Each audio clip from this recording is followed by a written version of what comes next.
चलिए, आप सभी का अग्र आयुर्वेद कोचिंग क्लासेस में बहुत बहुत स्वागत है। आज की क्लास में हम भेषज कल्पना के AIPGT के एस्पेक्ट्स पढ़ेंगे और जैसे कि आप सब स्क्रीन पर आप सभी को दिखाई दे रहा होगा और सुनाई दे रहा तो आज की क्लास हम स्टार्ट करते हैं। भेषज कल्पना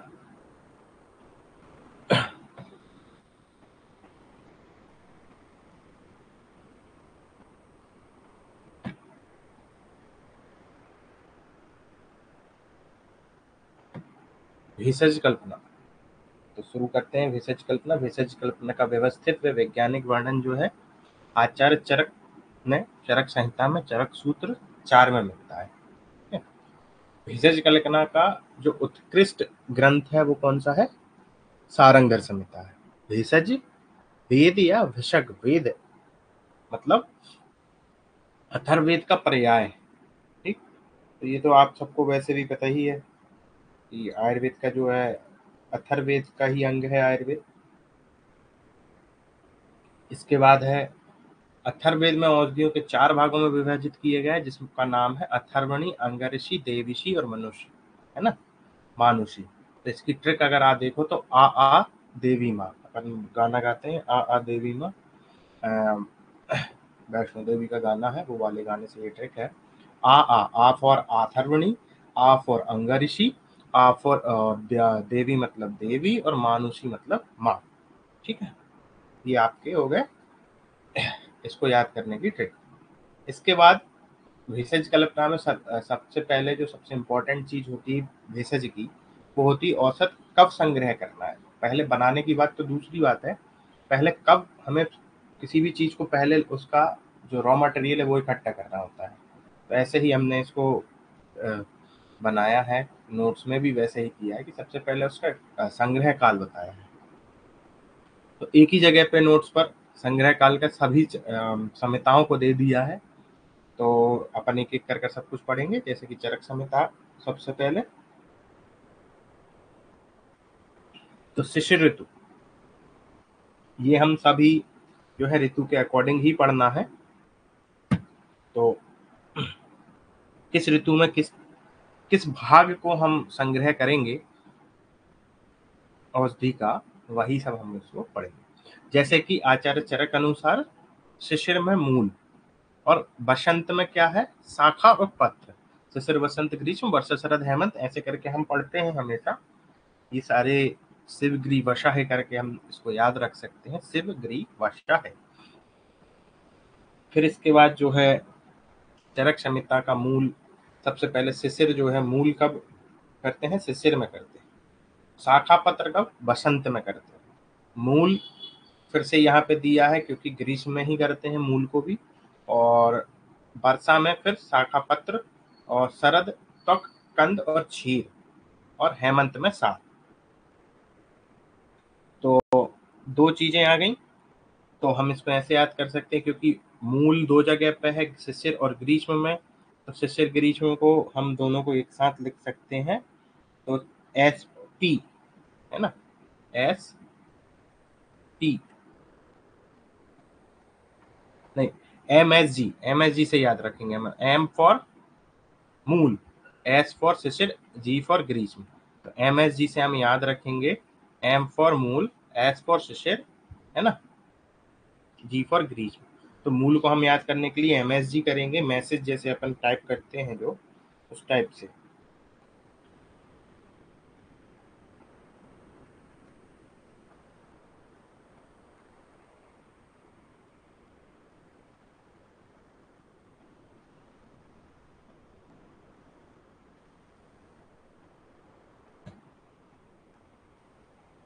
फिर इसके बाद देखिए आप, हम फिर एक शाखा पत्र जो है बसंत और ग्रीष्म में, शाखा पत्र वर्षा और बसंत में करते हैं। तो शाखा फॉर S, P फॉर जो हमारा आ जाएगा पत्र, तो ये दोनों क्या क्या जाएगा? वर्षा और बसंत में। इन दोनों को मिला के हम करेंगे कि SP की बीवी, SP की बीवी, शाखा पत्र वर्षा बसंत, तो बा और बा बीबी। ठीक है, ऐसे करके हम याद कर सकते हैं इसको। फिर इसके बाद देखिए छींकत शरद, ऐसे करके इसको याद रखेंगे। शरद ऋतु में जो है छी त्वक चीर, तो छी का छी फॉर चीर, का फॉर कन, का फॉर त्वक, छीकत शरद। क्या हो गया? छीकत शरद।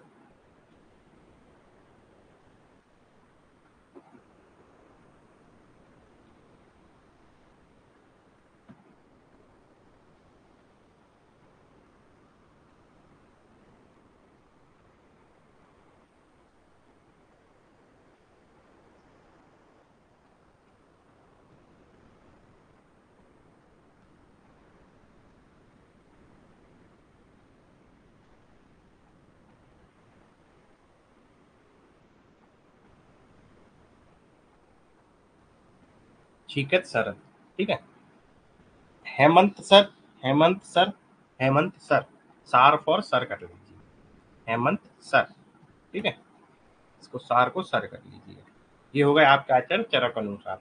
अब आते हैं आचार्य सुश्रुत अनुसार। आचार्य सुश्रुत ने शिशिर का नहीं बताया कि शिशिर में क्या हमें संग्रहण करना है।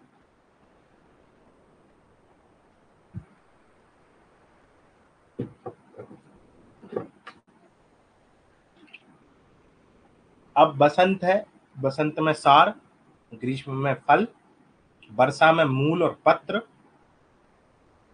और शरद में त्वक कंद, और हेमंत में छी। तो क्या क्या चेंज हो गया देखिए। हेमंत में यहाँ पर हम चरक संहिता में सार पढ़ रहे थे, वहीं सुश्रुत संहिता में सार जो है बसंत में पढ़ रहे हैं हम, है ना। ग्रीष्म में जहां पर हम मूल पढ़ रहे थे वहां पर फल पढ़ रहे हैं। ये होता है एक जगह पे सारी चीजों का लिखा होना। वर्षा में हम जैसे यहाँ पर मूल और पत्र पढ़ रहे हैं, वहीं हम वर्षा में शाखा पत्र पढ़ रहे थे। यहाँ पर हम तक और कंद तो है, लेकिन क्षीर यहाँ पर नहीं है शरद ऋतु में। वो कहाँ पर है? हेमंत ऋतु में। तो आप लोग पूछेंगे कि हम किसका माने, हम किस किस आचार्य का माने। तो आप जिसका भी माने दोनों सही है, ठीक है। अब देखिए क्या है बसंत। बसंत को हमने ऐसे याद किया, बसंती जो अपन ने शोले पिक्चर में बसंती को पढ़ा है तो देखा है, उसको क्या है, बसंती सारी बातें करती, बहुत सारी बातें करती है ना। वो उसमें बहुत ज्यादा बात करती है बसंती। तो बसंती बहुत सारी बातें करती है, बसंती बहुत सारी बातें करती है, ठीक। ग्रीष्म में फल, ठीक है, ग्रीष्म में फल। तो हमने इसको याद रख लिया था, फुग्गी, फल फे फुग्गी, फुग्गा होता है ना, फुग्गा, ऐसे ही फुग्गी, फुग्गी बना लिया एक वर्ड।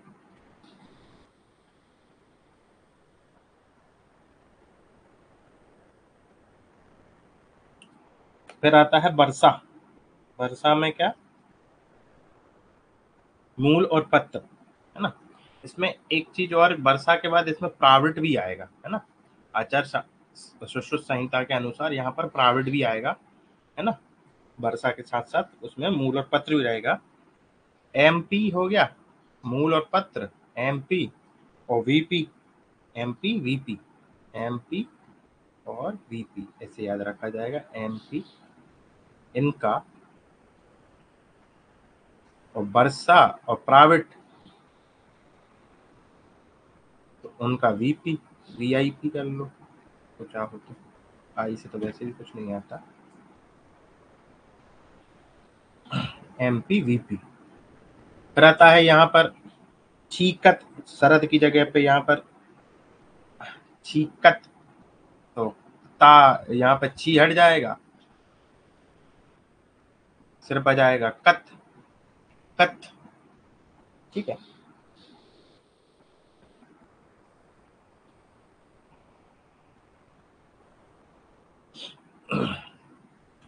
फिर आता है हेमंत सर दूध पीते हैं। जो सुश्रुत पढ़ाते पढ़ाते एक हेमंत सर थे, वो क्या करते थे, दूध पीते थे।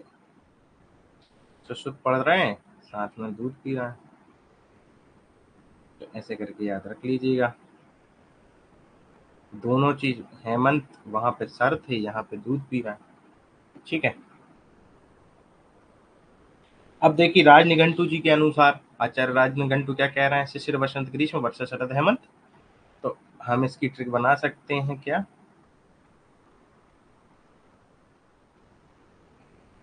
एम पी, 3 पत्ती से याद रखना, 3 लिख रहा हूँ, MP3, क्योंकि इनने वर्षा में कुछ भी नहीं बोला है तो उसको हम 0 करेंगे, तो ये गाड़ी का नंबर है MP30 5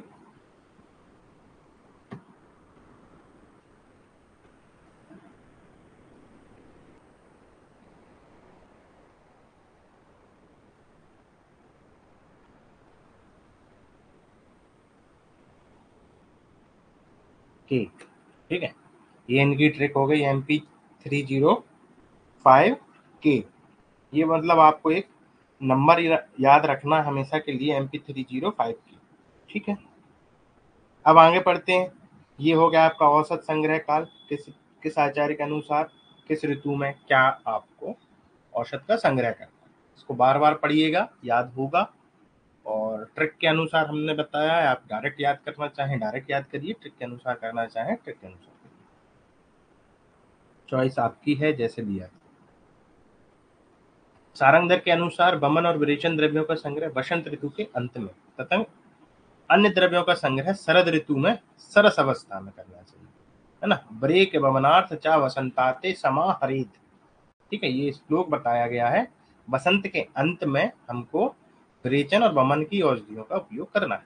तो अगर देखा जाए तो विरेचन और वमन की औषधियां छोड़ दी जाए, मतलब हमें जब विरेचन वमन की औषधियों को छोड़ दिया जाए तो सारे द्रव्यों को संग्रह कब करना है हमें, शरद ऋतु में, या एक बार में बोले तो सरस अवस्था में। तो अब ऊपर तो दे दिया, ये सारी चीजें किन्ने, आचार्य चरक जी ने, सुश्रुत जी ने और राजनिगंतु जी ने। सारंगधर जी ने उन सबको एक समराइज कर दिया कि आप कुछ मत याद करो, इतना कॉम्प्लिकेटेड मत करो, आप एक काम करो, आप सिर्फ शरद ऋतु में दवाइयों को इकट्ठा करना शुरू कर दो। ठीक, निम्न औषधियां सदैव पुरानी ही ग्रहण करनी चाहिए, मतलब दुनिया जहां की जितनी औषधियां हैं उनको आपको पुरानी ही ग्रहण करनी चाहिए, है ना। कौन कौन सी, विडंग पिप्पली धान मधु गुड़ और घृत। बाकी सब कैसी, बाकी सब कैसी, सरस अवस्था में, अपन ने भी जस्ट ऊपर पढ़ा। इनमें बस ये याद रखना है, विडंग पिप्पली घृत मधु, है ना, और गुड़। ठीक, धान भी आप बोलते हैं 1 साल पुराना धान ही खाया जाता है, गांव गांव में भी बताया जाता है, जैसे गेहूं भी 1 साल पुराने जाते हैं, नया धान नहीं खाया जाता, पहले उसको 1 साल तक रखते फिर अगले साल उसको खाया जाता। बिल्व फल कच्चा मज्जा, कच्चा द्राक्षा एवं हरित की शुष्क लेनी चाहिए। देखो बिल्व फल कैसा, कच्चा, द्राक्षा एवं हरित की कैसी, सूखी हुई, और मूली भी कैसी, सूखी ही ग्रहण करनी चाहिए। तो ये तो नॉर्मल सी चीज है, बिल्व अपने को पता ही है, बिल्व फल जो है कच्चा ही खाया जाता है ना। इसके बाद देखिए जांगम द्रव्य संग्रह काल, रक्त रोम और नख प्रोण अवस्था में, मतलब यंग एनिमल है कोई तो इनका कैसा करना है, प्रोण अवस्था में। अगर दूध है, मूत्र है और पुरीश है, ये कब करना है, दूध कब लगता है गाय का, देखा होगा कि वो जब घूम के आ जाती है पूरे दिन का खा के, घूम के आ जाती है, जब शाम को बिल्कुल जब उसका डाइजेशन हो जाता है तब लगाते हैं, और सुबह सुबह जब उस उठती है या अपन उठते हैं तभी गाय लगाई जाती है। तो मतलब दोनों टाइम देखा होगा कि रात का पचा हुआ और दिन का पचा हुआ, ऐसा नहीं होता कि उसको खिलाया और तुरंत लगा लिया, पूरा टाइम दिया जाता है, उसके बाद ही उसको लगाया जाता है, तभी उसका मूत्र लिया जाता है। मूत्र लेने का एक मेथड है गोमूत्र लेने का, कि दोनों जब बाथरूम कर रही है गाय या मूत्र कर रही है तो हमको मूत्र संग्रह करना है उसका, तो शुरुआत और आखिरी के बीच का जो समय होता है उसमें उसका मूत्र जो है इकट्ठा करना होता है। ठीक है, पूरी तो ऐसा है कि गोबर तो कभी भी करेगी तो इकट्ठा करना ही है तुम्हें, है ना, लेकिन वो भी अगर सुबह का करोगे और शाम का करोगे तो ज़्यादा अच्छा रहेगा। वो वैसे नॉर्मल घर के कामों में उपयोग होता है। अब बाकी देखिए सुश्रुत वीर्य के अनुसार द्रव्य संग्रह कर रहे हैं, है ना। उष्ण वीर्य को कहाँ पर, आग्नेय ऋतु में करो, ठीक है। और सौम्य को कब करो, सौम्य ऋतु में करो, सिंपल सी कहानी। प्रशस्त प्रदेश कौन सा है, विंध्य प्रदेश है। अगर इसकी ट्रिक देखी जाए कि सभी का स्वर से शुरू हो रहा है, आई उण ई उण इन से शुरू हो रहा है, ये सब है ना, एक चीज तो। और विंध्य प्रदेश याद रखिएगा, सौम्य जो है हिमाचल जो है सौम्य प्रदेश है, तो ट्रिक चाहो तो ट्रिक से याद कर लो, नहीं तो नॉर्मल भी याद हो जाएगा। अनुक्त पदार्थ के साथ ग्राही पदार्थ,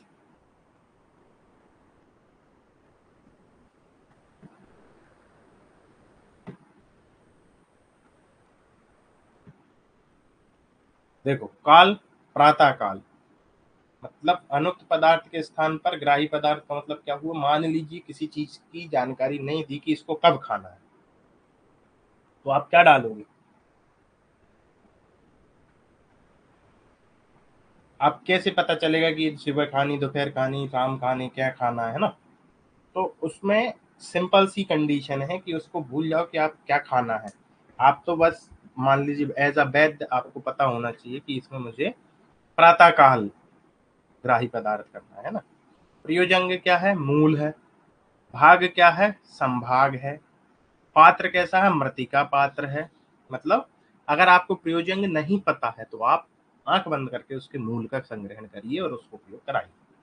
आपको भाग नहीं पता, मतलब इसका वर्णन अगर कहीं पर नहीं है कि इसका मूल का उपयोग करें, इसके फलाने का उपयोग करें, तब फिर भाग में जैसे है तो मान लीजिए कहीं पर ऐसा नहीं लिखा है कि इसका इतना भाग उपयोग करना है, शर्करा इतनी उपयोग करनी है और ये इतनी उपयोग करनी है, तो हमको उसमें समभाग ही लेना है।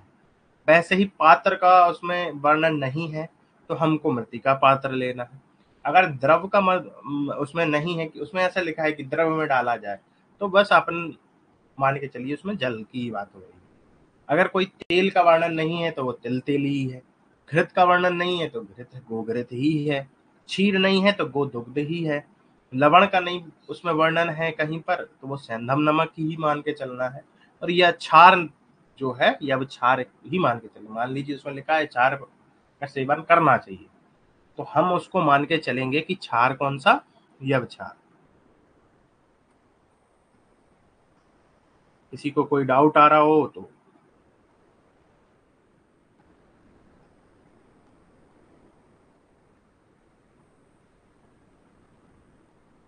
चलिए। इसके बाद देखिए बहुत इंपॉर्टेंट है, क्योंकि यहाँ से भी पीजी में क्वेश्चन आते हैं और यूजी के लिए भी बहुत इंपॉर्टेंट था ये जो पोर्शन था, क्योंकि औसत संग्रह काल पूछा जाता है 5 नंबर में यूजी में भी, और पीजी में तो आता ही है। उसके बाद ये जो अलोक आपने अभी पढ़ा ये भी बहुत इंपॉर्टेंट है। फिर इसके बाद मान परिभाषा बहुत इंपॉर्टेंट है। मान परिभाषा अगर एक तरफ देखा जाए तो आपको आना ही चाहिए। अगर आप एक डॉक्टर हैं आपको पता होना चाहिए कि मान क्या होता है। मान लीजिए आपकी जो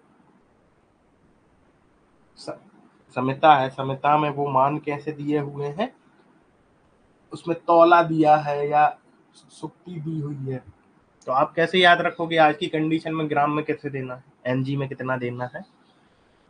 तो इसके लिए मान परिभाषा आपको आनी चाहिए। सबसे पहले दिया हुआ है मान के प्रकार, कितने दिए हुए हैं, 3 प्रकार से है, भौतिक मान, द्रव्यमान और पायमान। ठीक। फिर मान के भेद आचार्य सारंगधर जी ने 2 करे हैं, मगध मान और कलिंग मान। चरक अनुसार आचार्य चरक अनुसार मगध मान श्रेष्ठ है, आचार्य सुश्रुत अनुसार कलिंग मान श्रेष्ठ है। ये क्वेश्चन बहुत पहले आ चुके हैं, लेकिन आजकल की जो एआईपीजीटी का पैटर्न है उसमें ऐसे क्वेश्चन नहीं आने की संभावना ही रहती है, लेकिन हमें यूजेबल में है। क्यों है, क्योंकि हम एक आयुर्वेदाचार्य बनने जा रहे हैं, तो हमें पता होना चाहिए कि आयुर्वेद के अनुसार आचार्य चरक ने कौन से मान को श्रेष्ठ बोला है। मगध मान को बोला है, आचार्य सुश्रुत जी ने कलिंग मान जी को श्रेष्ठ बोला है, कलिंग मान को। जो मानव मंदाग्नि ग्रस्त है, शरीर में हश्व है और हीन शत्व के हैं, उनके लिए कलिंग मान का निर्धारण किया गया है। अब देखिए उसका उदाहरण भी दिया है कि कलिंग मान कब लेना है। कलिंग मान कब लेना है, मंदाग्नि ग्रस्त है कोई पेशेंट, उसका शरीर कैसा है, बहुत हल्का पतला है, वो बहुत उसका सत्व भी हीन है, डर भी जाता है, उनके लिए कलिंग मान करो। और अगर देखिए कलिंग मान दक्षिण भारत में, एक मगध मान उत्तर भारत में प्रचलित है। जो कलिंग था वो दक्षिण तरफ बहुत प्रसिद्ध था, और मगध था वो उत्तर भारत में प्रचलित था। तो जो मगध था वो अशोक सम्राट थे, उनका मगध जो है उनकी राजधानी थी, मतलब बिहार। मगध मतलब बिहार को मानते हैं। तो मगध और बिहार क्या है, उत्तर भारत में ही आता है ना। और कलिंग उस साइड को ही शायद कहते हो, मुझे भी आइडिया नहीं है। मान की न्यूनतम इकाई क्या है, मान का प्रारंभ एक चरक ध्वंसी से कर रहे हैं, वंशी से कर रहे हैं, धूल के कण को बोलते हैं, है ना। मान की शुरुआत इकाई न्यूनतम आचार्य सुश्रुत ने धान्य मास, उड़द के मास, है ना। अब देखिए सुश्रुत जी ने क्या किया है, सर्जरी देकर हमको धन्य किया है, ऐसे करके याद रखेंगे तो धान्य मास याद हो जाएगा। ठीक। आचार्य सारंगी ने परमाणु मगधमान में और गौर सरसप कलिंगमान में। ठीक। आचार्य सुश्रुत सारंगधर जी जो है परमाणु को सबसे छोटा मानते हैं मगधमान में, और गौर सरसप को मानते हैं कलिंगमान में सबसे छोटी इकाई। रस रत्न समुच्चय के अनुसार अणु, रत्न अणु समान होते हैं, और रसार्णव जो होते हैं त्रुटि, है ना। अर्णव त्रुटि करता है, ऐसे करके आप याद रख सकते हैं। फिर इसके बाद देखिए, अब हम यहाँ पे चरक अनुसार मान पढ़ेंगे, है ना। तो रसार्णव जी का याद रखिएगा, अर्णव, अर्णव नाम का एक लड़का है, वो त्रुटि करता है, तो त्रुटि उसका सबसे छोटा मान है। तो डिकोड करके याद रखिएगा, नहीं तो पता चले कि याद ही नहीं रहा कि क्या था क्या। वो तो याद रहेगी ट्रिक, मेन कंटेंट याद ही नहीं रहा अपने को। आप देखिए आचार्य चरक अनुसार मान को कैसे करोगे। ध्वंसी, मरीच, सरसप, 6 ध्वंसी 1 मरीच, 6 मरीच 1 रक्त सरसप, 8 सरसप 1 तंडुल, 2 तंडुल 1 धान्य मास, 2 धान्य मास 1 यव, 4 यव 1 अणिका, 4 अणिका 1 माशक, 3 मासक 1 शान, 2 साण 1 कोल, 2 कोल 1 कस, मतलब 6 ध्वंसी का 1 मरीच। ठीक है ना। 6 ध्वंसी के बराबर 1 मरीच, 6 मरीच के बराबर 1 रक्त सरसप, 8 सरसप बराबर 1 तंडुल, 2 तंडुल बराबर 1 धान्य मास, 2 धान्य मास बराबर 1 यव, 4 यव के बराबर 1 अणिका, 4 अणिका के बराबर 1 मास, 3 मास के बराबर 1 शाण, 2 शाण के बराबर 1 कोल, 2 कोल के बराबर 1 कर्स, 2 कर्स के बराबर 1 सुक्ति, 2 सुक्ति के बराबर 1 पल, 2 पल के बराबर 1 प्रसृत, 2 प्रसृत के बराबर 1 कुड़ब, 2 कुड़ब के बराबर 1 मनिका, 2 मनिका के बराबर 1 प्रस्थ, 4 प्रस्थ के बराबर 1 आड़क, 2 द्रोण के बराबर 1 सूर्प या कुंभ, और 2 सूर्प के बराबर 1 द्रोणी, 4 द्रोणी के बराबर 1 खारी, 100 पल 1 तुला, 2000 पल 1 भार 20 तुला। आप लोग घबरा रहे होंगे, मैंने इकट्ठा बता दिया ये ऐसा ऐसा ऐसा। तो इसको भी आप अगर ट्रिक से याद करेंगे तो याद हो जाता है। ऊपर वाले को बस याद करो, अगला अपने आप याद हो जाएगा। जैसे ध्वंसी, मरीच, सरसप, तंडुल, धान्यमास, यव। अब मान लीजिए आपको याद नहीं है कि ध्वंसी के बाद क्या आता है, आपको याद ही नहीं करता, ध्वंसी के बाद मरीच आता है, ये आपकी ट्रिक में अपने आप आ जाएगा। लेकिन हमें ये पता होना चाहिए सबसे पहला कि 6 ध्वंसी के बराबर 1 मरीच है, ऐसे ही 6 मरीच के बराबर 1 सरसप है, और 8 सरसप के बराबर 1 तंडुल है। ये अपने आप याद हो जाएगा, लेकिन पहले शुरुआत से याद होना चाहिए, है ना। तो कैसे याद करोगे इसको। तो ध्वंसी बनता है डी, मरीच बनता है एम से, सरसप बनता है एस से, तंडुल बनता है टी से, धान्य बनता है डी से। अब इतना डी कोड तो आपको करना पड़ेगा।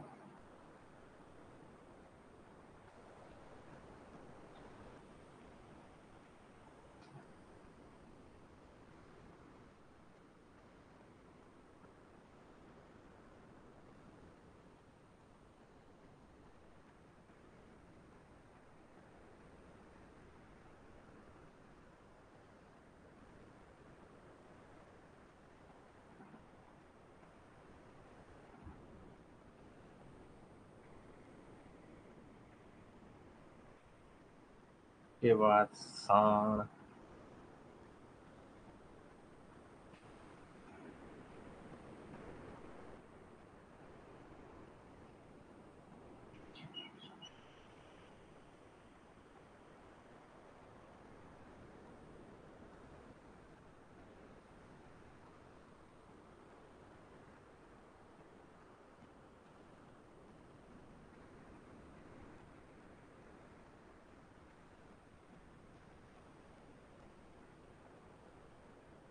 साण काला,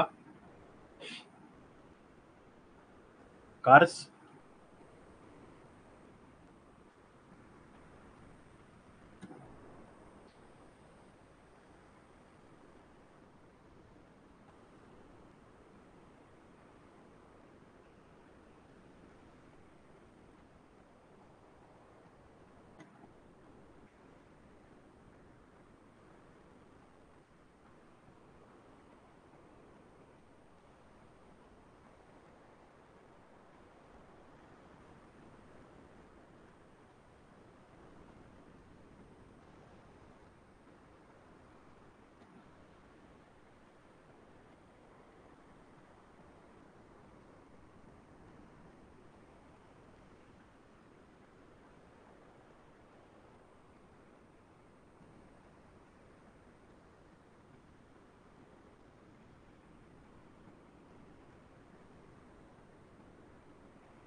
ठीक। चल, क्या है? DMST, ध्यान, है ना। D फॉर ध्वंसी, M फॉर मरीच, S फॉर सरसप, T फॉर टंडुल, D फॉर धानमास, Y फॉर यब, A फॉर अनिका, M फॉर मास। इतना याद हो गया। फिर उसको सेकंड एक रो में बनाना है जिसमें दो दो दो दो सब में आएगा। वो क्या है?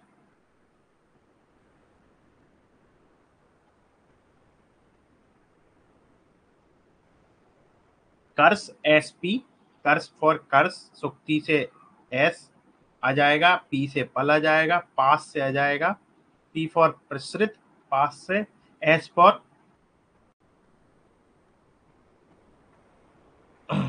फिर आ जाएगा प्रसृत, पास से प्रसृत, पल प्रसृत, आउट, किया, है ना। पर्च SP, किया, की फॉर कुड़ब, और आखिरी में जाता है मनी का, है ना। तो ये सब आ जाएगा। तो ये दो दो रहेंगे, पर्च SP पास आउट, साण काला, कर्स SP पास आउट, किया में पूरे के पूरे दो आ जाएंगे, इंटू टू रहेगा। फिर इसके बाद आता है प्रस्थ आणक द्रोण सर्प, प्रस्थ आणक द्रोण सर्प, ठीक है।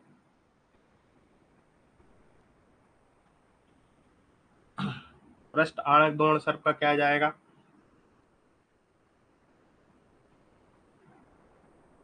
PADS,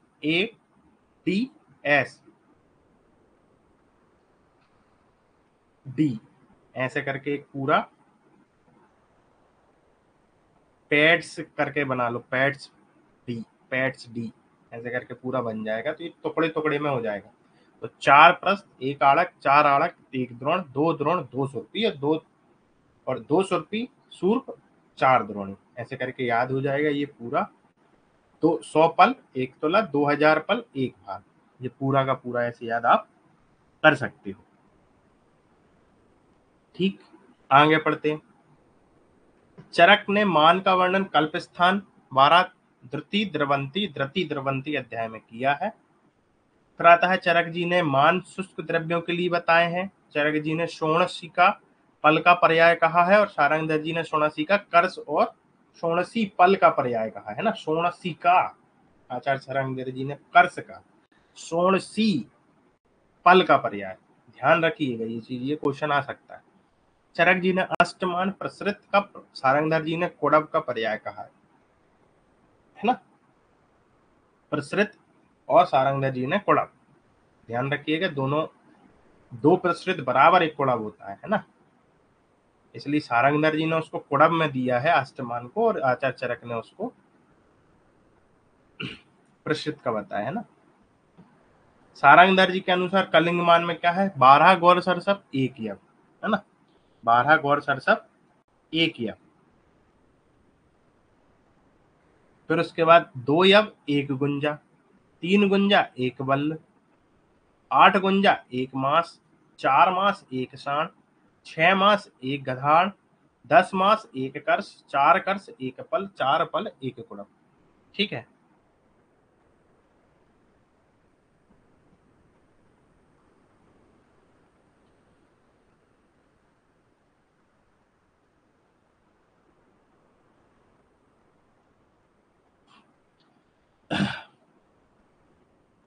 इसकी कोई बहुत खास ट्रिक है नहीं, आप चाहें तो खुद से बना सकते हैं।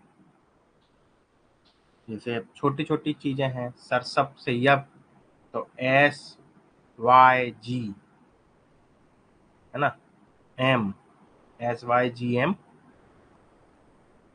क्योंकि इसकी बनेगी नहीं, क्योंकि अलग अलग है ये, कि 12 गौर सरसप से एक यब बन रहा है, 2 यब से एक गुंजा बन रहा है, लेकिन एक गुंजा, 3 गुंजा से एक बल्ल बन रहा है, लेकिन बल्ल के बाद उनने मांस नहीं दिया है ना। इसलिए डायरेक्ट याद करना सही रहेगा कि 12 सरसप, सरसप मतलब श्वेत सरसों का एक यब है, और 2 यब का एक गुंजा है, 3 गुंजा की एक बिल्ली। ठीक है ना, गुंजा के पास क्या, बिल्ली बैठी है अपने हाथ में, गुंजा नाम की एक लड़की, उसके हाथ में बिल्ली है, एक बिल्ली, तीन, तीन बिल्ली या तीन गुंजाओं, 3 गुंजा नाम की लड़की, उनके पास एक ही बिल्ली है बीच में, है ना। 8 गुंजा को एक मास है ना, 4 मास का एक साण है ना, उसके पास कितना मास है, इतना मास है, 4 लोगों के बराबर का मास होगा तब जाके एक साण के पास मास होगा, है ना, मतलब बैल साण जो भी होते हैं हिंदी में, उनके बराबर।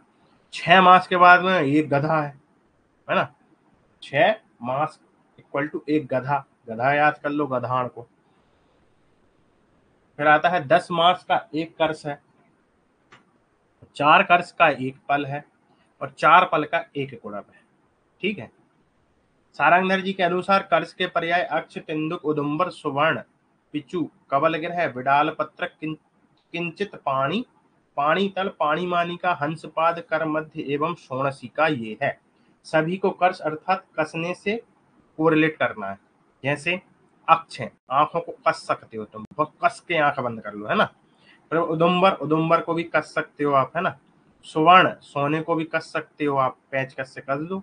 पिचू, पिचू को भी आप कस के बांध सकते हो। कवल ग्रह, फिर आता बिडाल पदक, आंखों में बहुत कस के बांध सकते हो। किंचित पाणी, पाणी तल, हाथ, पाणी मानी का हाथ भी कस के रख लो। हंसपाद, है ना, कर मध्य, सोणसी का, सब कोई है ना। सारंगधरी का चतुर्गुण फार्मूला, इसका श्लोक रहता है कि मास, ये लिखा हुआ है,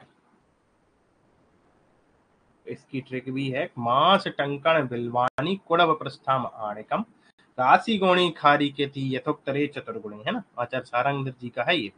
4 टंक एक अक्ष, 4 अक्ष एक बिल्व, 4 बिल्व एक कुड़ब, 4 कुड़ब एक प्रस्थ, 4 प्रस्थ एक अड़क, एक 4 अड़क एक राशि, 4 राशि एक गौड़ी, 4 गौणी एक खारी, है ना। तो मटका, मटका, है ना, मटका से याद रखो, मांस, टंक, है ना,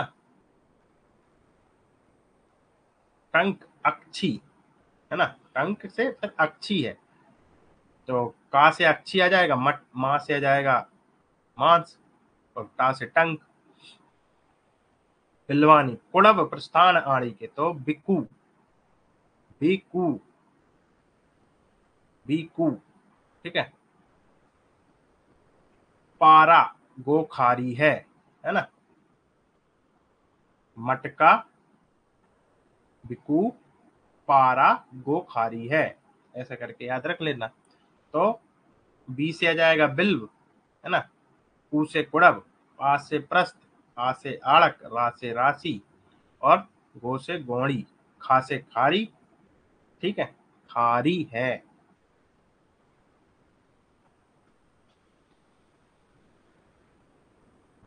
मटका, बिकू, पारा, गो खारी है। ऐसे करके पूरा कोरिलेट कर लीजिएगा। मटका बिकू पारा गो खा रही है। ठीक है। कुछ सामान्य मान, एक पल इक्वल टू 4 तोला, एक बल 3 रत्ती या गुंजा, एक निष्क 3 मासा चरक जी के अनुसार, ये क्वेश्चन आ चुका है, और 4 मासा सुश्रुत और सारंगधर जी और रसरस समुच्चय के अनुसार। तो आचार्य चरक का अलग से याद कर लो, 3 मासा। ठीक है। आचार्य चरक जी ने 3 मासा बोला है एक निष्क को। 1 तोला 5 सेर सुश्रुत जी के अनुसार, 1 तोला 5 सेर। भारतीय पायनमान, मतलब ये काय के लिए होता है, लिक्विड के लिए होता है पायमान, है ना। 12 अंगुल 1 बितस्ती 1 बित्ता 9 इंच। 12 अंगुल मतलब ये वाला जो अपन नापते हैं ना हाथों से, ऐसे कई लोग नाप लेते हैं। 1 अंगुल कितना होता है, 8 यवों के मध्य को मिला लें 3/4 इंच में। फिर 12 अंगुल को 1 बित्ता, है ना। फिर 12 अंगुल 1 अरती, 24 अंगुल 1 हस्त, 4 हाथ, 4 हाथ का 1 व्यायाम, है ना, जिसको 6 फीट बोल सकते हो आप। फिर 2 हाथों का 1 गज होता है, कहते हैं ना कि इतने गज फिट, है ना। तो वो 2 हाथों का 1 गज कहलाता है। एक राजहस्त मतलब 29 अंगुल, है ना। राजा के हाथ मतलब एक हिसाब से पहले बोला जाता था कि राजा राम जी के हाथ बड़े होते थे, तो उनके हिसाब से मान के चलो, या किसी राजा के हाथ भी बड़े होते थे, 29 अंगुल होता है। ठीक। फिर आता है बल का मतांतर। देखो, एक बल 3 रत्ती लीलावती जी रसरस समुच्चय जी ने, परिवार से प्रदीप क्या बोल रहे हैं, 2 रत्ती बोल रहे हैं, और एक बल 1.5 रत्ती राजनिघंटू जी बोल रहे हैं। तो बल का मतांतर यहाँ पे एक साथ लिख दीजिए। आधुनिक मान वैसे कभी पूछा नहीं गया, लेकिन हमारे नॉलेजेबल के लिए होना चाहिए। जैसे 1 पाउंड जितना होता है 450 ग्राम, 450 ग्राम, है ना। और 2.2 पाउंड इक्वल टू 1 kg, है ना।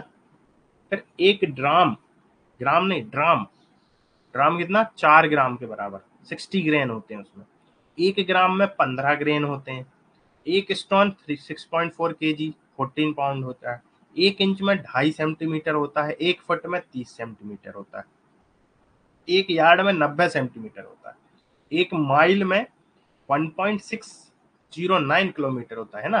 तो हम जो बोलते हैं, जैसे भोपाल में एक है 11 मील, है ना, 11 माइल, तो वो जो है 11 किलोमीटर पे नहीं है, वो कितने पे है, इंटू 1.6 कर दो उसको 11 से, तब जाके उसका निकलेगा किलोमीटर में। 1 पिंट 0.6 लीटर, इनवर्टन 0.5 इन यूएसए। 1 गैलन, गैलन में ब्रिटेन वगैरह जो होता है ना, उनका गैलन में देखा होगा कि डब्बों को जो है ना गैलन में नापा जाता है, कि इतने हजार गैलन ये आया है पेट्रोल। ठीक है, ऐसे नापा जाता है। 4.5 लीटर 1 गैलन के बराबर होता है ना।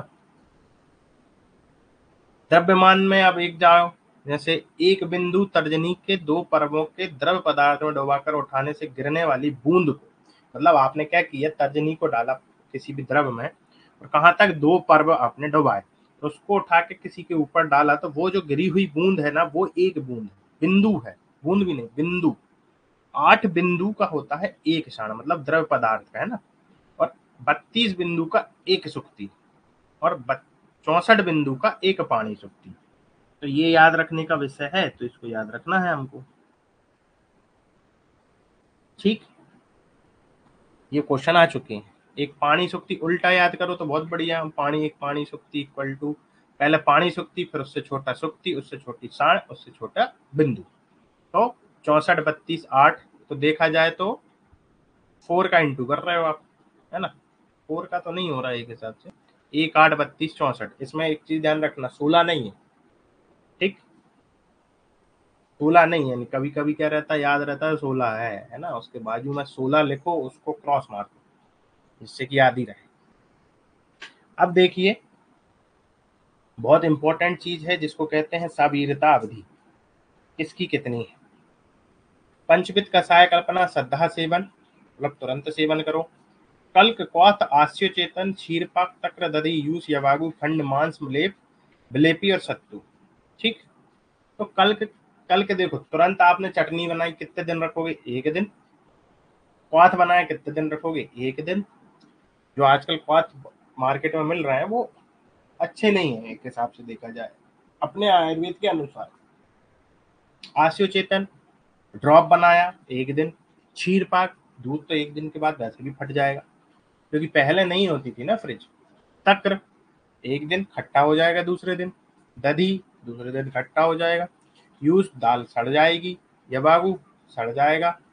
खंड, मांस, ये सब सड़ने वाली चीज। लेप हो, विलेपी हो, सत्तू हो। सत्तू बना के रखना, क्योंकि ये मना किया है। सत्तू का तो कुछ नहीं होगा, लेकिन मना किया है, एक दिन से ज्यादा नहीं रखना है। लाक्षार, छा में क्या हो रहा है? 6 दिन आ रहे हैं ना, लाक्षारस 6 आ रहा है। 6 मतलब वही लगभग 6-7 दिन। तो 6-7 दिन क्या होता है? सप्ताह। सुप्त कल्पना क्या है? 1 माह, है ना, 1 माह सुप्त कल्पना। उसके बाद आया चूर्ण मल्हर मंजन। तो इसकी ट्रिक बना लो आप। कितने चुम्मा? चुम्मा 2।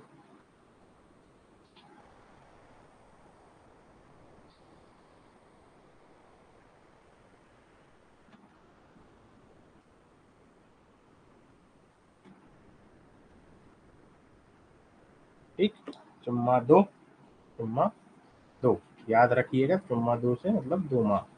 ठीक है। चूर्ण, मल्हर और मंजन। घृत और धूम्रपान कितने? 4 माह। घृत का जो है 2 चीज जगह पे आएगा, 4 माह भी है और 16 माह भी है ना। लघु पाकी है तो 4 माह, याद रखिएगा। फिर आता है क्षार सूत्र। क्षार में 6 आ रहा है, तो यहाँ पर भी 6 है। अर्क का कितना? 3 माह से 6 माह या फिर 1 वर्ष। तो कुल मिला के वो तो पूरा ही 1 वर्ष मान के चलो, मैक्स टू मैक्स। और कम से कम कितना? 3 महीने।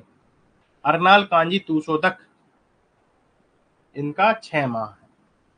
कच्ची औषधियां, गुटिका, बटी, घनसत्व, अवलेह, अंजन, अर्क, तेल, लघुपा की औषधि, गेहूं, चौ, चना, इन सब का क्या है?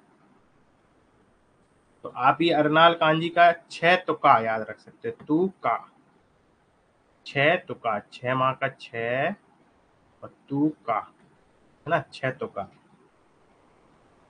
बाकी अर्क, ये गुटिका हो, बटी हो, ये सब 1 वर्ष की है। ठीक? तेल का भी बोला, लघु पाक का भी बोला, औषधि, गेहूं, जौ, चना। गुक्कुल कल्पना का 5 वर्ष बोला, दोनों बोले, 1 वर्ष भी बोला है और 5 वर्ष भी बोला है। तो हम मान के चलें कम वाली, है ना। 1 वर्ष तो अपन देखा जाए अपनी प्रैक्टिकल यूज के लिए, और 5 वर्ष जो है अगर दोनों में से कुछ भी ऑप्शन आता है तो हम लगा देंगे। और दोनों आ गए, फिर क्या करना है हमको? एक ही जो जीएमपी में उपयोग किया हुआ, फिर अपन वो देखेंगे। शंख सुक्ति वराटी का कितना? 2 वर्ष, है ना।